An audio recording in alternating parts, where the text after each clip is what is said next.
Madzulo abwino ndi nthawi yankhani mwatsatanetsatane ndipo muli ndine Matilda Majawa koma poyamba nayi mitu yake. Kafukufuku waonetsa kuti Amalawi ambiri adakali pa umphawi wa dzaoneni. Ana oposa 4,000 akuyendayendabe m'misewu ya mdziko muno. Ndipo mu nkhani zina thandizo la ndalama zothandizira ntchito za ulimi likuyembekezeka kutsika ndi pafupifupi 122 biliyoni kwacha. Tili ndi izi komanso zina zambiri tiyeni tikhalire limodzi. Mu nkhani yathu yoyamba kafukufuku wa Household Economy Analysis yemwe bungwe la Malawi Vulnerability Assessment Committee lachita mothandizana ndi bungwe la Save the Children waonetsa kuti Amalawi ambiri adakali pa umphawi waukulu. Izi zachitika chifukwa mabanja ambiri akukhudzidwa ndi njala yobwera chifukwa cha kusintha kwa nyengo. Kafukufukuyi anachitika kuyambira pa 1 April 2024 mpaka pa 31 March 2025. Ndipo wapampando wa bungweli Sophie Kang'uma akufotokoza zambiri kwa mtolankhani wathu Brenda Kayo.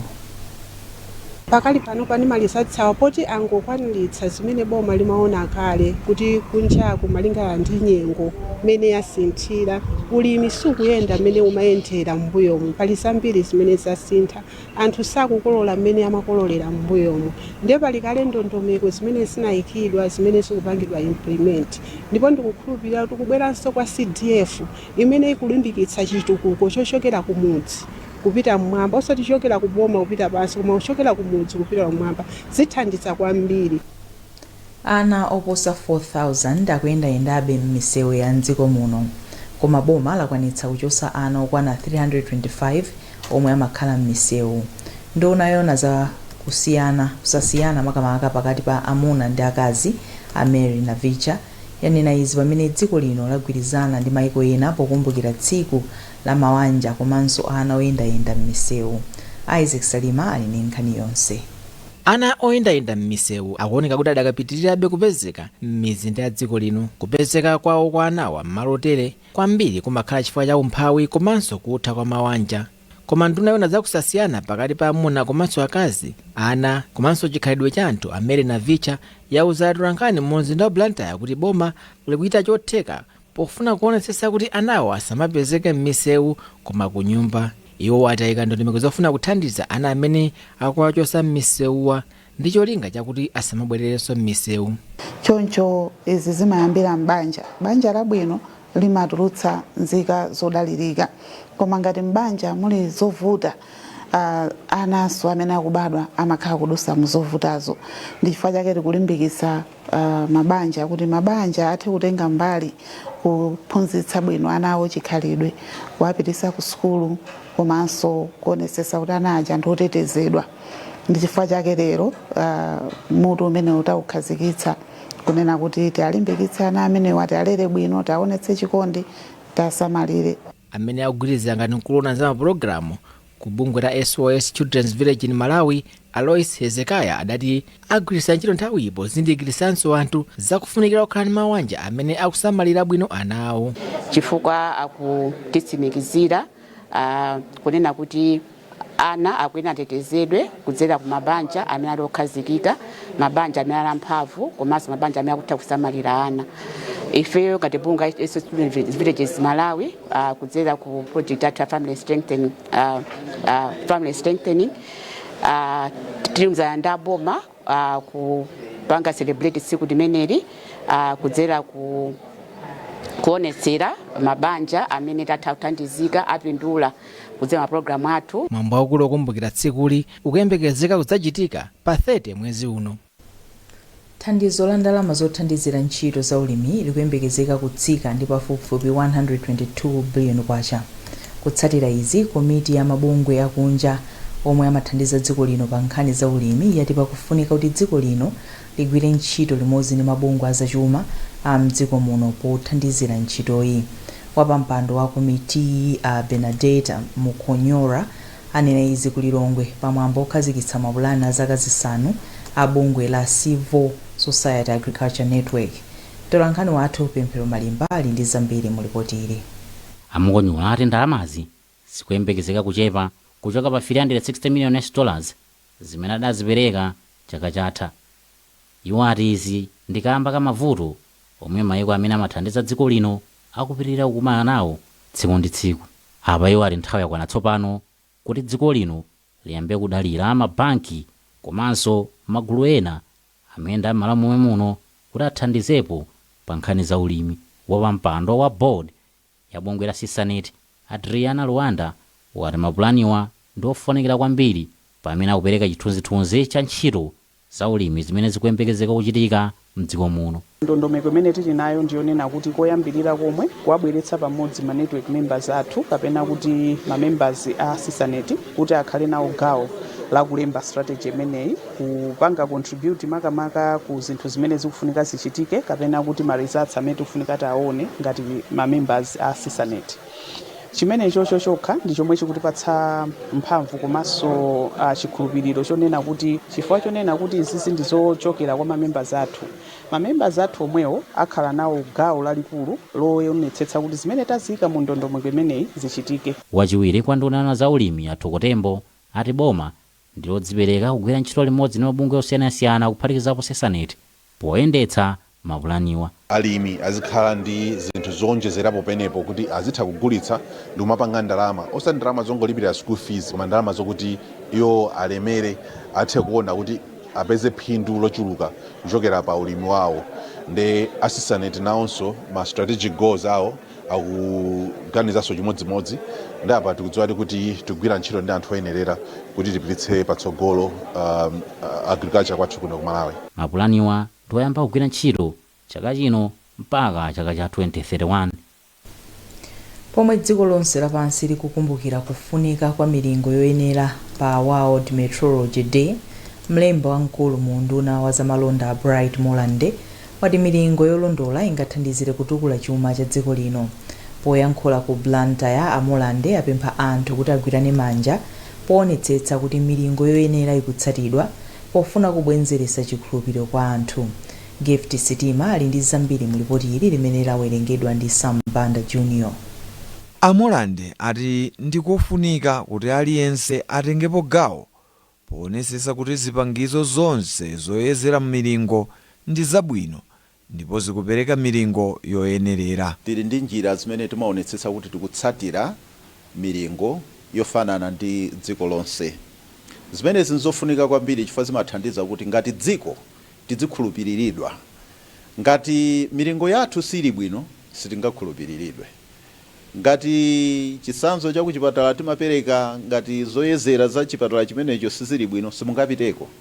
Ndiye zimathandiza kuti ngati maiko ena azitha kuchita nafe malonda motikhulupirira kuti ndife dziko la chilungamo ndipo tichita nawo malonda a chilungamo. Simon Mandala ndi mkulu ku bungwe loona za milingo yoyenera mdziko muno la Malawi Bureau of Standards. Kutenga kupita kwa Malawi onse kuti aziganizira pa nkhani ya milingo kuti ikuyenda bwanji. Sinkhani yoti bureau yokha izipanga zimenezo koma tonse tiyeni tikhale ndi chidwi pa nkhani ya milingo, tichite demand kuti kodi ichi mukugwirisa ntchitochi ndichoti chapangidwa certify achivomereza Malawi Bureau of Standards kapena munguganiza kuti chikutipatsadi zimene chikutipatsazi. Mmodzi wa akaswiri a zofufuzafufuza ku bungwe la Malawi Liverpool Wellcome Trust a Bright Lipenga ati milingo yoyenerera ndiyofunikira kwambiri ku ntchito za umoyo. Zipangizo zimene timagwirisa ntchito pomuyeza munthu kuti tidziwe matenda kuti akudwala chani, inde angakhalenso popereka thandizo limene kuti kaya ndila mankhwala kaya ndilongofuna kungomuonika kuti thupi likupanga bwanji. Zonsezo ndithu zimafunika zokuti abungwe limeneli la Malawi Bureau of Standards aziyeze kuti zikugwira ntchito bwino kuti malizatsi aliwonse amene tingapeze tikayezera zimenezi akhale ofanana kulikonse kumene tingapite. Chaka chino tsiku loona za milingo yoyenerera limakumbukiridwa pamutu oti milingo yoyenerera imabweretsa chikhulupiriro popanga ziganizo. Saudi Fund ikuyembekezeka kupereka ndalama zokwana madola 20 million pothandizira ntchito yomanga chipatala chachikulu cha boma ku Blantyre. Nduna ya zachuma Joseph Mwanamveka yati bungweli lithandiziranso ntchito yomanga msewu wa makanjira. Mwanamveka anena izi atachita zokambirana ndi nthumwi zochokera ku bungweli zomwe zili mdziko muno kudzaona ntchito zina zomwe Saudi Fund ingathandizire. Amwanamveka anayankhula motere. Izi zikusatira ulendo umene tinayenda ngati mukumbukira bwino president athu Professor Tabita Mutharika anatituma kuti tikayendere maiko 4 kukapempha kuti atithandize nkhani ya ma 4F, fuel, food, fertilizers and ifwa tinawapempha kuti atithandize kumanga chipatala cha Blantyre District Hospital. Iwo anapanga committee kuti atipasa pafupi 20 million. Kuwait fund apangaso ko finance ndi 20 million. So ulendo wabwera lero li afuna aziwe apeze new information imwe ingathandizire kuti chithandizo chawo amene akakhale pansi akambirane kuti atipase ndalamayo. Komanso ndi mwayi woti akhale pansi ndi Ministry of Health kapena unduna wa zaumoyo kuti kodi chipatala chimene chikufunika kwambiri ndi chani. Mukuonera nkhani mwa tsatanetsatane kuchokera kuno kukanema wa Times TTV. Tipitiriza kupatsirani nkhanizi zikangotha izi. Kujangu tieni. Chani sibini. Sha. Tie. Kodila ntili kuti. Ndubwela ndingopita ku bank usira center ndubwela ko bank. Tubise nawo. Ndini usaka masifanya. Tie tizima. Yakanda madam. Titulize nawo ndrangu. Mulisanduki cash. Ilivo. Yeah, kumene bukuma. Wacha point ya Standard Bank yafika mdela lanu.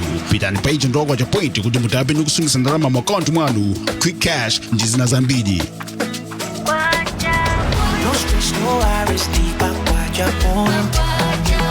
Osaka and Tawi, deep watch your point. Do see a Standard Bank, back watch your point. Back watch your point.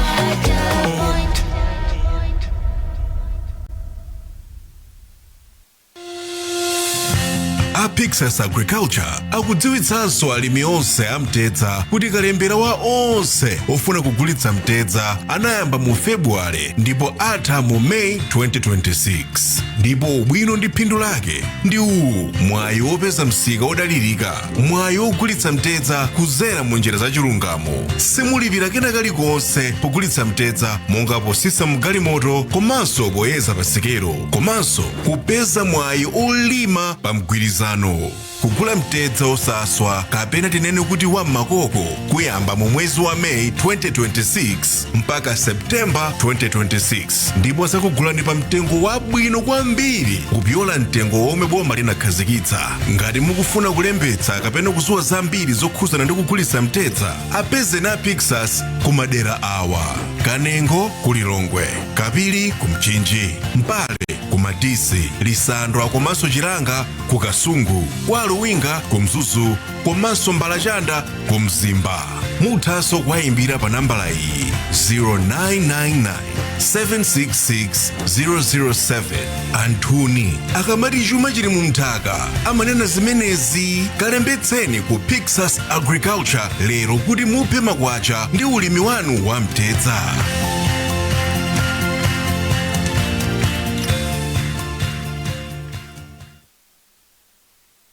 Landiraninso kupitirira ndi nkhanizi. Bwalo la milandu ku Blantyre lati liyamba kumva mbali ya Avim Axter pa mlandu okhuza nkhanza zogonana ndi ana kwa sabata ya mthutho kuyambira pa 16 mpaka pa 19 mwezi wa Juni.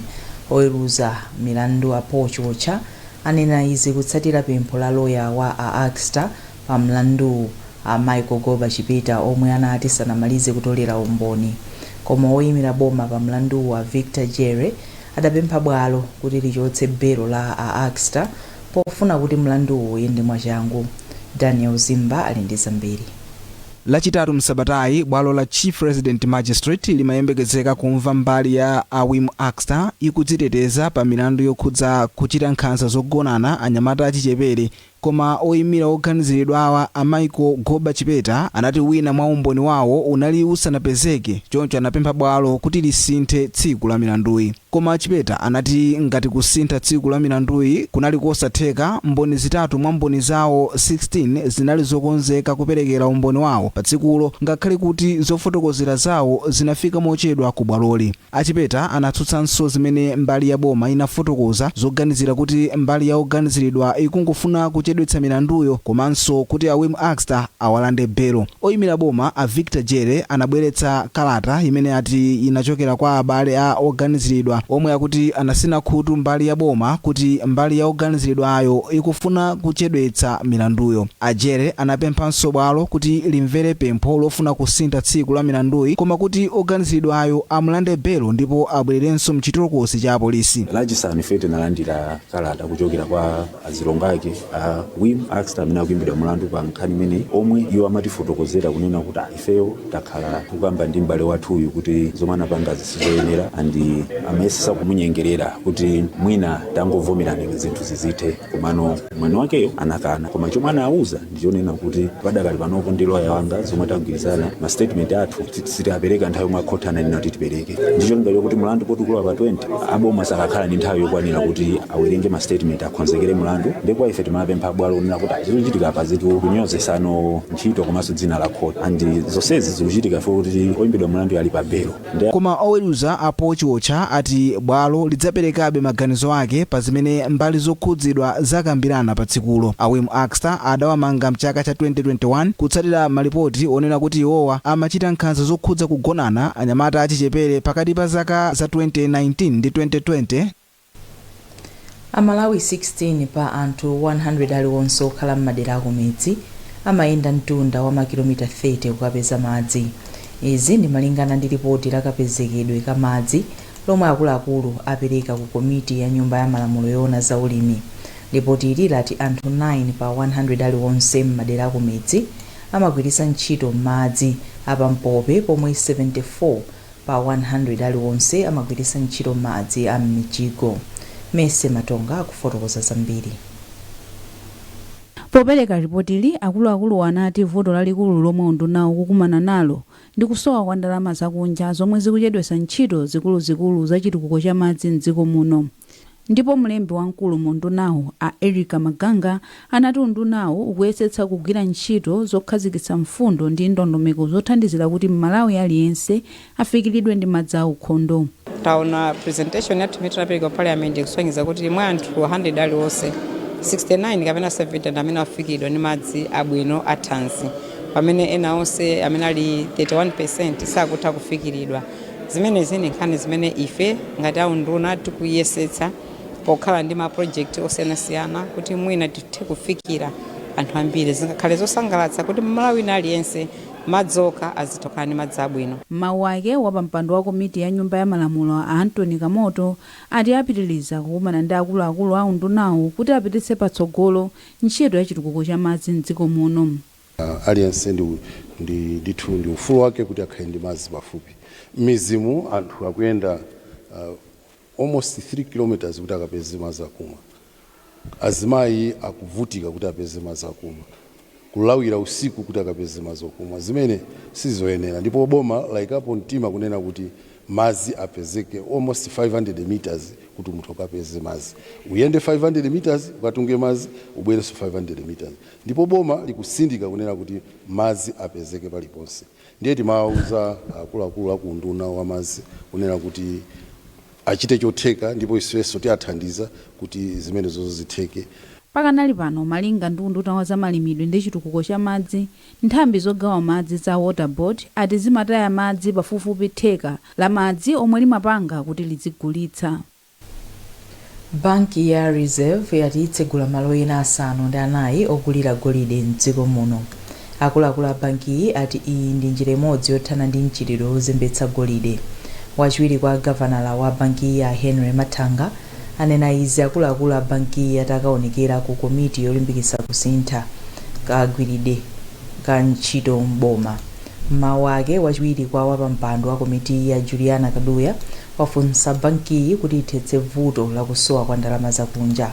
akaduya akuyankhula ndi mtolankhani wathu Pemphero Malimba.